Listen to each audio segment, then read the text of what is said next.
HSH by Algernon Blackwood. In the mountain club hut to which he had escaped after weeks of gaiety in the capital, Delane, young traveling Englishman, sat alone and listened to the wind that beat the pines with violence. The firelight danced over the bare stone floor and raftered ceiling, giving the room an air of movement, and though the solid walls held steady against the wild spring hurricane, the cannonading of the wind seemed to threaten the foundations, for the mountain shook, the forest roared, and the shadows had a way of running everywhere as though the little building trembled. Delane watched and listened. He piled the logs on. From time to time he glanced nervously over his shoulder, restless, half uneasy, as a burst of spray from the branches dashed against the window, or a gust of unusual vehemence shook the door. Overwearied with his long day's climb among impossible conditions, he now realized in this mountain refuge his utter loneliness, for his mind gave birth to that unwelcome symptom of true loneliness, that he was not, after all, alone. Continually he heard steps and voices in the storm. Another wanderer, another climber out of season like himself, would presently arrive, and sleep was out of the question until first he heard that knocking on the door. Almost he expected someone. He went for the 10th time to the little window. He peered forth into the thick darkness of the dropping night, shading his eyes against the streaming pane to screen the firelight in an attempt to see if another climber, perhaps a climber in distress, were visible. The surroundings were desolate and savage, well named the Devil's Saddle. Black-faced precipices, streaked with melting snow, rose towering to the north, where the heights were hidden in seas of vapor. Waterfalls poured into abysses on two sides. A wall of impenetrable forest pressed up from the south. And the dangerous ridge he had climbed all day slid off wickedly into a sky of surging cloud. But no human figure was, of course, distinguishable, for both the lateness of the hour and the elemental fury of the night rendered it most unlikely. He turned away with a start as the tempest delivered a blow with massive impact against his very face. Then, clearing the remnants of his frugal supper from the table, he hung his soaking clothes at a new angle before the fire, made sure the door was fastened on the inside, climbed into the bunk where white pillows and thick Austrian blankets looked so inviting, and prepared finally for sleep. "I must be overtired," he sighed, after half an hour's weary tossing, and went back to make up the sinking fire. Wood is plentiful in these climbers' huts. He heaped it on, but this time he lit the little oil lamp as well, realizing, though unwilling to acknowledge it, that it was not over-fatigue that banished sleep, but this unwelcome sense of expecting someone, of being not quite alone. For the feeling persisted and increased. He drew the wooden bench close up to the fire, turned the lamp as high as it would go, and wished unaccountably for the morning. Light was a very pleasant thing, and darkness now, for the first time since childhood, troubled him. It was outside, but it might so easily come in and swamp, obliterate, extinguish. The darkness seemed a positive thing.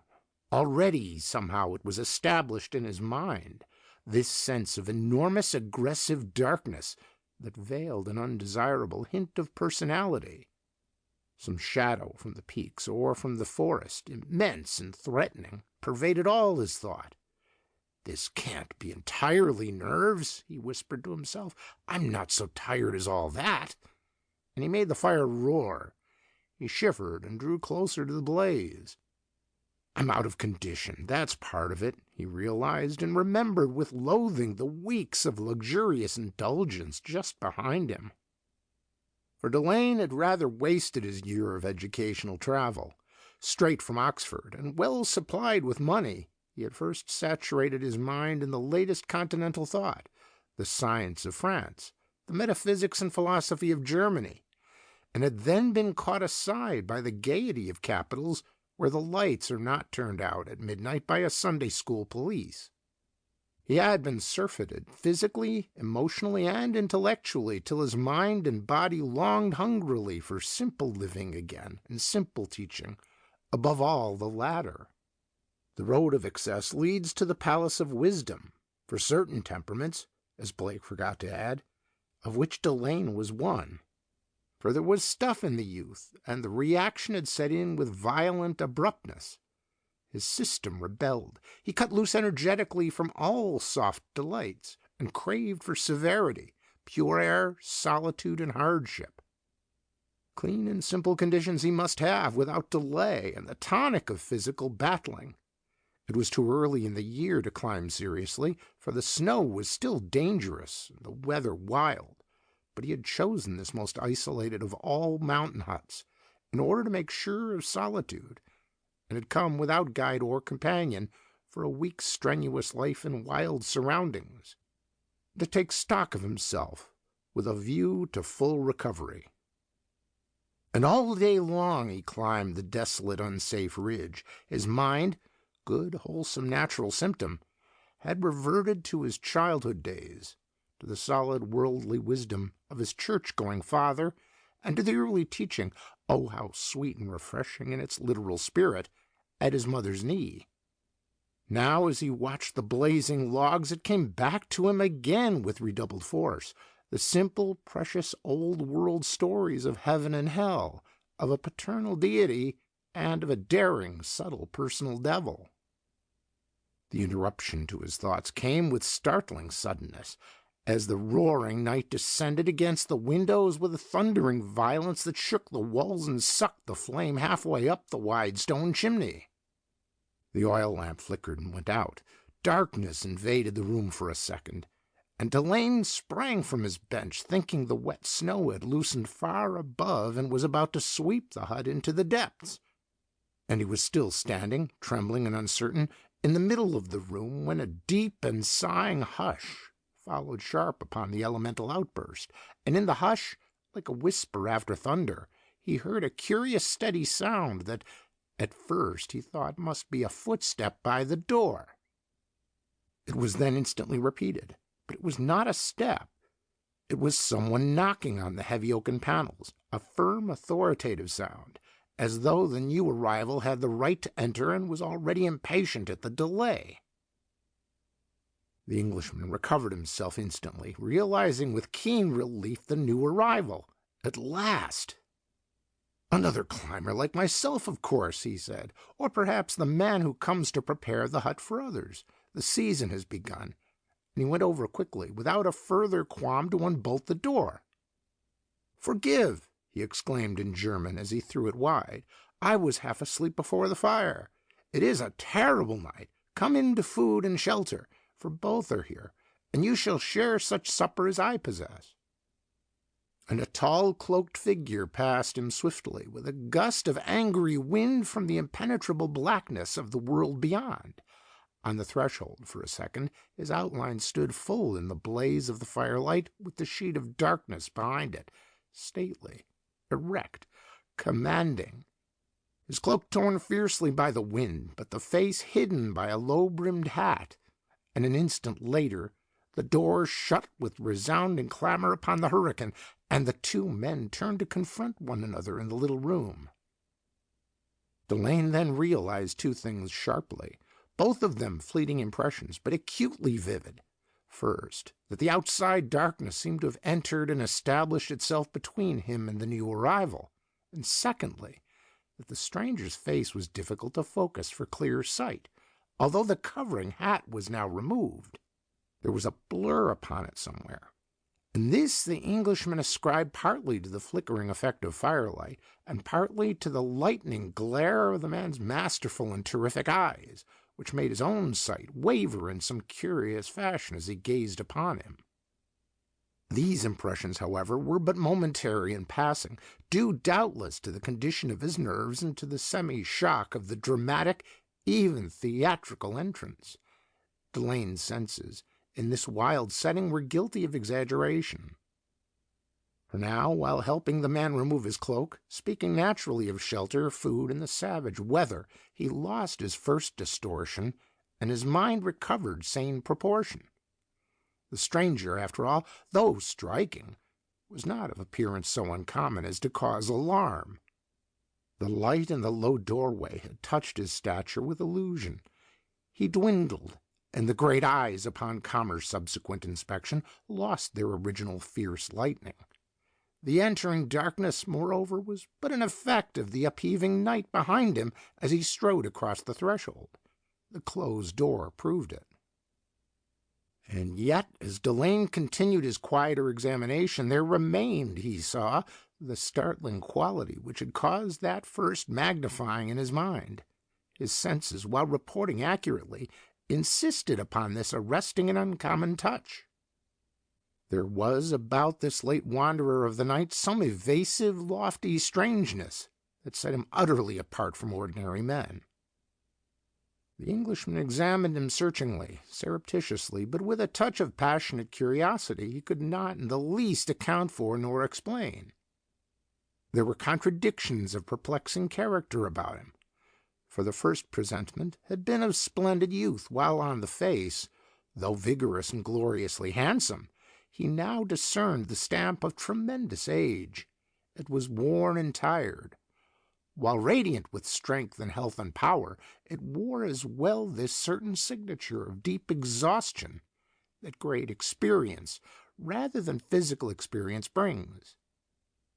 Moreover, he discovered in it, in some way he could not hope to describe, man, woman, and child. There was a big, sad earnestness about it, yet a touch of humor, too. Patience, tenderness, and sweetness held the mouth, and behind the high, pale forehead, intellect sat enthroned and watchful. In it were both love and hatred, longing and despair. An expression of being ever on the defensive, yet hugely mutinous, an air both hunted and beseeching, great knowledge and great woe. Delane gave up the search, aware that something unalterably splendid stood before him. Solemnity and beauty swept him, too. His was never the grotesque assumption that man must be the highest being in the universe, nor that a thing is a miracle merely because it has never happened before. He groped while explanation and analysis both halted.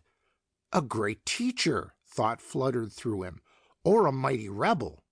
A distinguished personality beyond all question. Who can he be? There was something regal that put respect upon his imagination instantly, and he remembered the legend of the countryside, that Ludwig of Bavaria was said to be about when nights were very wild. He wondered. Into his speech and manner crept unawares an attitude of deference that was almost reverence, and with it, whence came this other quality? A searching pity. "You must be wearied out," he said respectfully, busying himself about the room, "as well as cold and wet. This fire will dry you, sir, and meanwhile I will prepare quickly such food as there is, if you will eat it." For the other carried no knapsack, nor was he clothed for the severity of mountain travel. "I have already eaten," said the stranger courteously, "and with my thanks to you I am neither wet nor tired. The afflictions that I bear are of another kind, the ones that you shall more easily, I am sure, relieve." He spoke as a man whose words set troops in action, and Delane glanced at him, deeply moved by the surprising phrase, yet hardly marveling that it should be so. He found no ready answer, but there was evidently question in his look, for the other continued, and this time with a smile that betrayed sheer winning beauty as of a tender woman. "I saw the light and came to it. It is unusual at this time."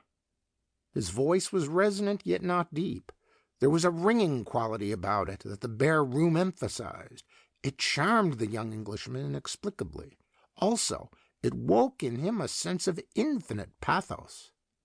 "You are a climber, sir, like myself," Delane resumed, lifting his eyes a moment uneasily from the coffee he brewed over a corner of the fire.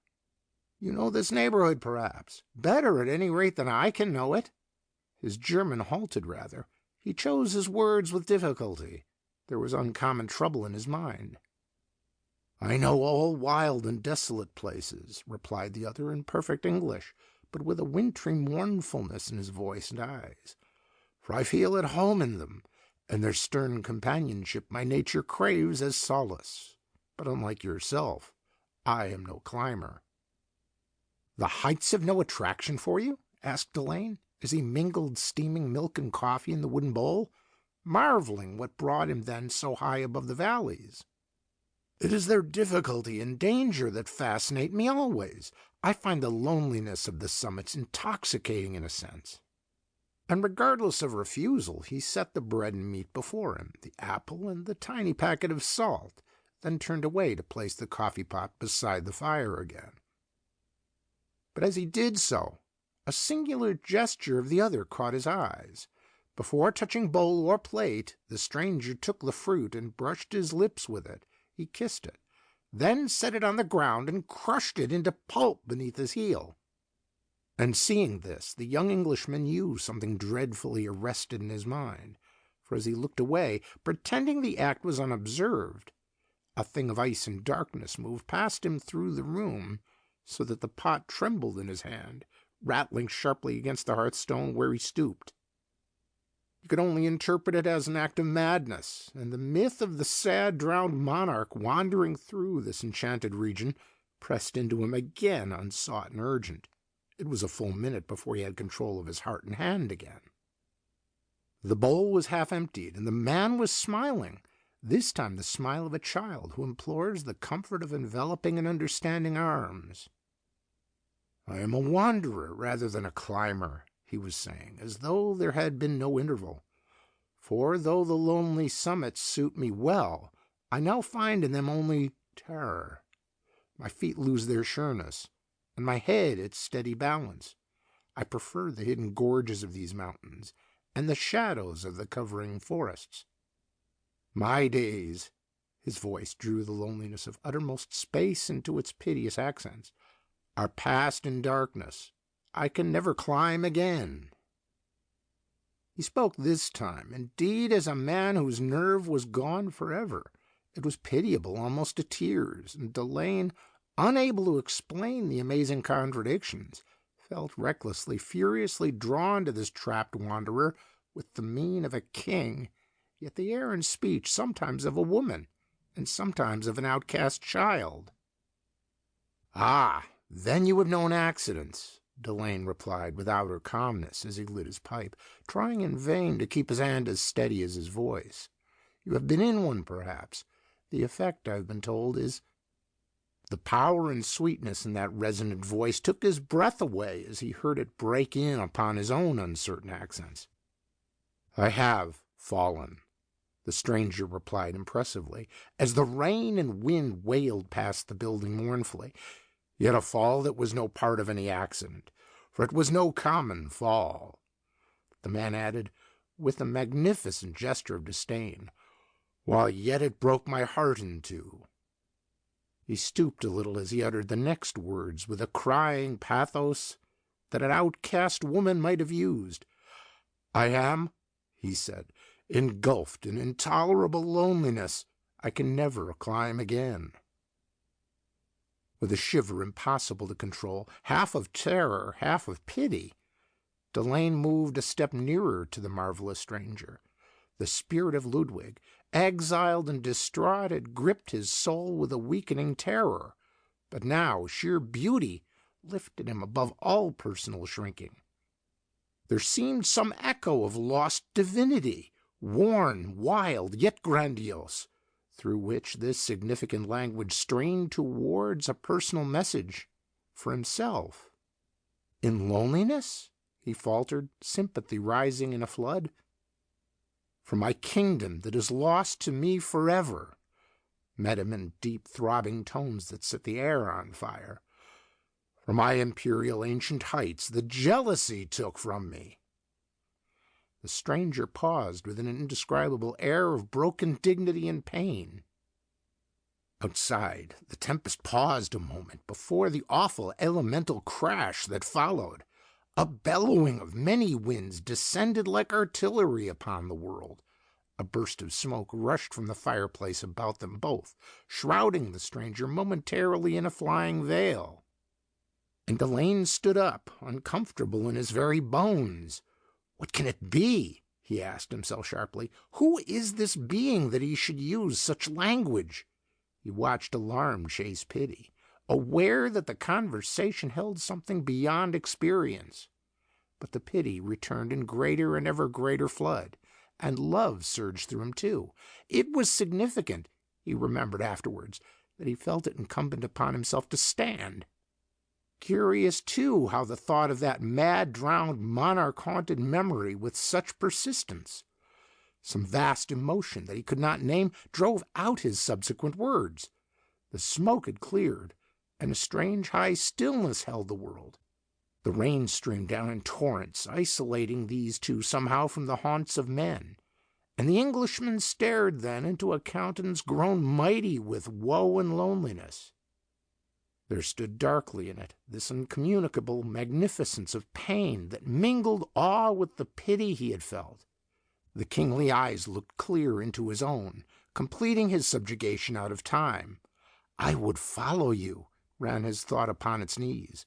"Follow you with obedience for ever and ever, even into a last damnation, for you are sublime.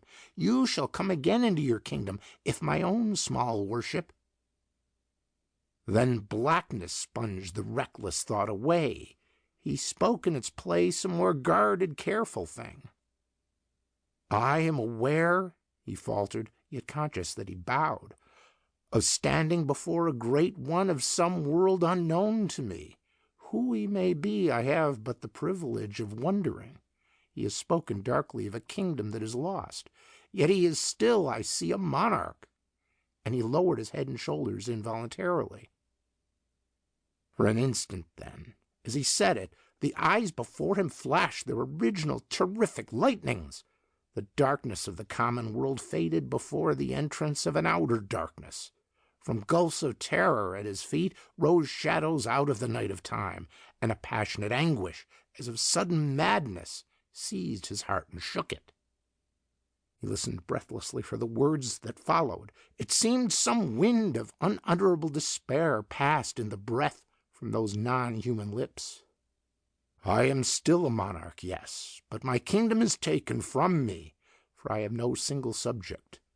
Lost in a loneliness that lies out of space and time, I am become a throneless ruler, and my hopelessness is more than I can bear."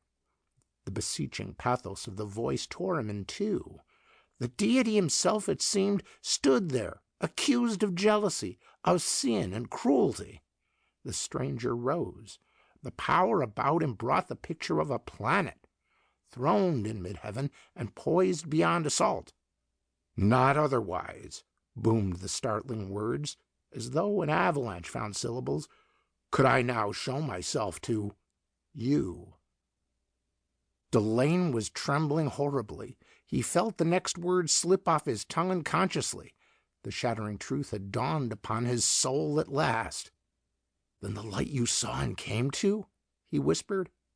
"Was the light in your heart that guided me," came the answer, sweet, beguiling as the music in a woman's tones.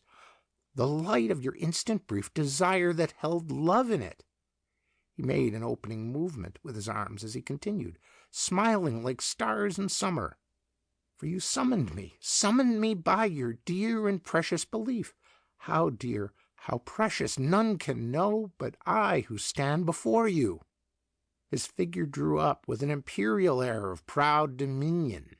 His feet were set among the constellations. The opening movement of his arms continued slowly, and the music in his tones seemed merged in distant thunder. "For your single brief belief," he smiled with the grandeur of a condescending emperor, "shall give my vanished kingdom back to me." And with an air of native majesty he held his hand out to be kissed.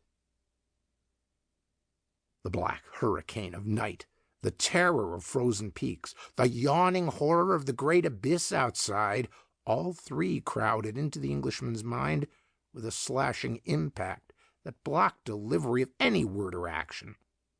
It was not that he refused, it was not that he withdrew, but that life stood paralyzed and rigid.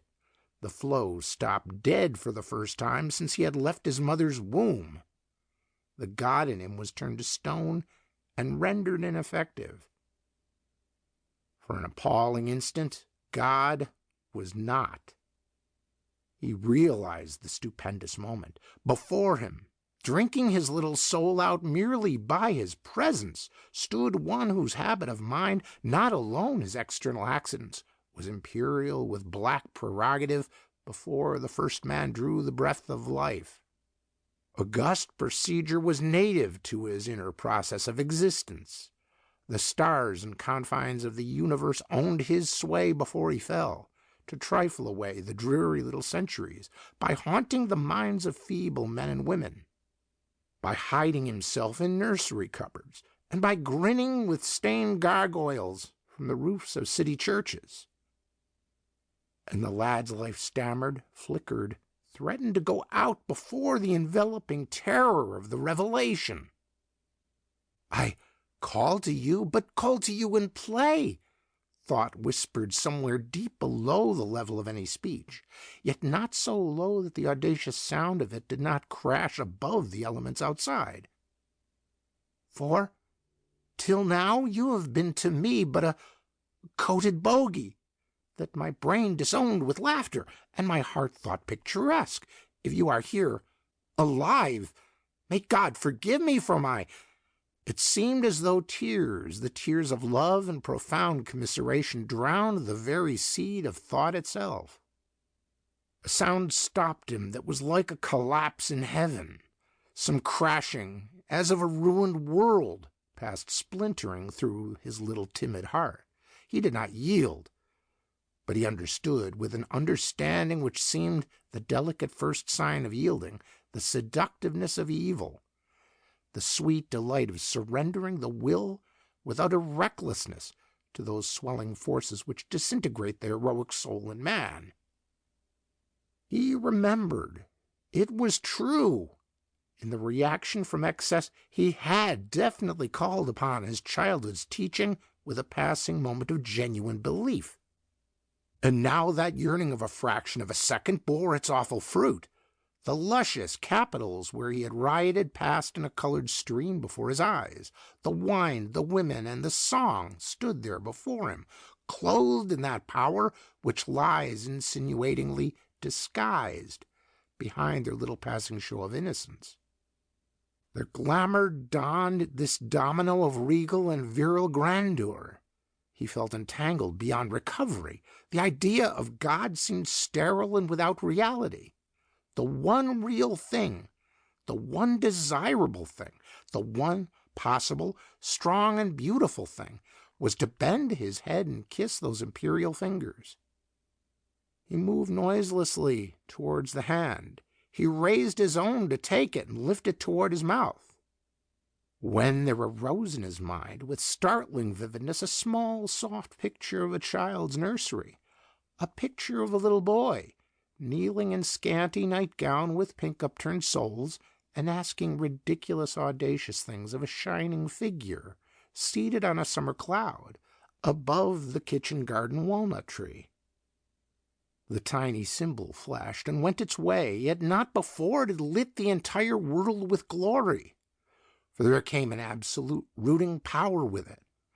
In that half-forgotten instance, craving for the simple teaching of his childhood days, belief had conjured with two immense traditions. This was the second of them. The appearance of the one had inevitably produced the passage of its opposite. And the hand that floated in the air before him to be kissed sank slowly down below the possible level of his lips. He shrank away. The laughter tempted something in his brain. There still clung about his heart the first aching, pitying terror. But sighs retreated, dwindling somehow as it went. The wind and rain obliterated every other sound, yet in that bare, unfurnished room of a climber's mountain hut there was a silence above the roar that drank in everything and broke the back of speech. In opposition to this masquerading splendor, Delane had set up a personal paternal deity. "I thought of you, perhaps," cried the voice of self-defense, "but I did not call to you with real belief. And by the name of God I did not summon you, for your sweetness, as your power, sickens me, and your hand is black with the curses of all the mothers in the world, whose prayers and tears—" He stopped dead, overwhelmed by the cruelty of his reckless utterance. And the other moved towards him slowly. It was like the summit of some peaked and terrible height that moved. He spoke. He changed appallingly. "But I claim," he roared, "your heart. I claim you by that instant of belief you felt. For by that alone you shall restore to me my vanished kingdom. You shall worship me." In the countenance was a sudden awful power, but behind the stupefying roar there was weakness in the voice, as of an imploring and beseeching child. Again deep love and searching pity seared the Englishman's heart as he replied in the gentlest accents he could find to master. "And I claim you," he said, "by my understanding sympathy, and by my sorrow for your God-forsaken loneliness, and by my love. For no kingdom built on hate can stand against the love you would deny." Words failed him then, as he saw the majesty fade slowly from the face, grown small and shadowy. One last expression of desperate energy in the eyes struck lightnings from the smoky air. As with an abandoned movement of the entire figure, he drew back, it seemed, towards the door behind him. Delane moved slowly after him, opening his arms. Tenderness and big compassion flung wide the gates of love within him. He found strange language, too, although actual spoken words did not produce them further than his entrails where they had their birth. "Toys in the world are plentiful, sire, and you may have them for your masterpiece of play, but you must seek them where they still survive, in the churches, and in isolated lands where thought lies unawakened, for they are the children's blocks of make-believe, whose palaces, like your once tremendous kingdom, have no true existence for the thinking mind." And he stretched his hands towards him with the gesture of one who sought to help and save, then paused as he realized that his arms enclosed sheer blackness, with the emptiness of wind and driving rain. For the door of the hut stood open, and Delane balanced on the threshold, facing the sheet of night above the abyss. He heard the waterfalls in the valley far below. The forest flapped and tossed its myriad branches. Cold draughts swept down from spectral fields of melting snow above. And the blackness turned momentarily into the semblance of towers and bastions of thick-beaten gloom. Above one soaring turret, then, a space of sky appeared, swept naked by a violent lost wind, an opening of purple into limitless distance. For 1 second, amid the vapors, it was visible, empty and untenanted. The next, there sailed across its small diameter a falling star. With an air of slow and endless leisure, yet at the same time with terrific speed, it dived behind the ragged curtain of the clouds, and the space closed up again. Blackness returned upon the heavens. And through this blackness, plunging into that abyss of woe whence he had momentarily risen, the figure of the marvelous stranger melted utterly away. Delane, for a fleeting second, was aware of the earnestness in the sad, imploring countenance, of its sweetness and its power, so strangely mingled, of its mysterious grandeur, and of its pathetic childishness.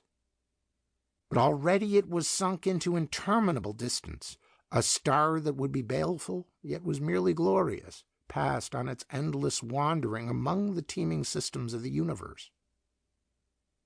Behind the fixed and steady stars, secure in their appointed places, it set. It vanished into the pit of unknown emptiness. It was gone. "God help you!" sighed across the sea of wailing branches, echoing down the dark abyss below. "God give you rest at last!" for he saw a princely, nay, an imperial being, homeless forever, and forever wandering, hunted as by keen, remorseless winds about a universe that held no corner for his feet, his majesty unworshipped, his reign a mockery, his court unfurnished, and his courtiers mere shadows of deep space. And a thin gray dawn, stealing up behind clearing summits in the east, crept then against the windows of the mountain hut. It brought with it a treacherous sharp air that made the sleeper draw another blanket nearer to shelter him from the sudden cold.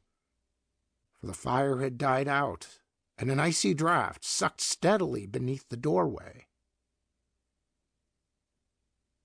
End of HSH by Algernon Blackwood.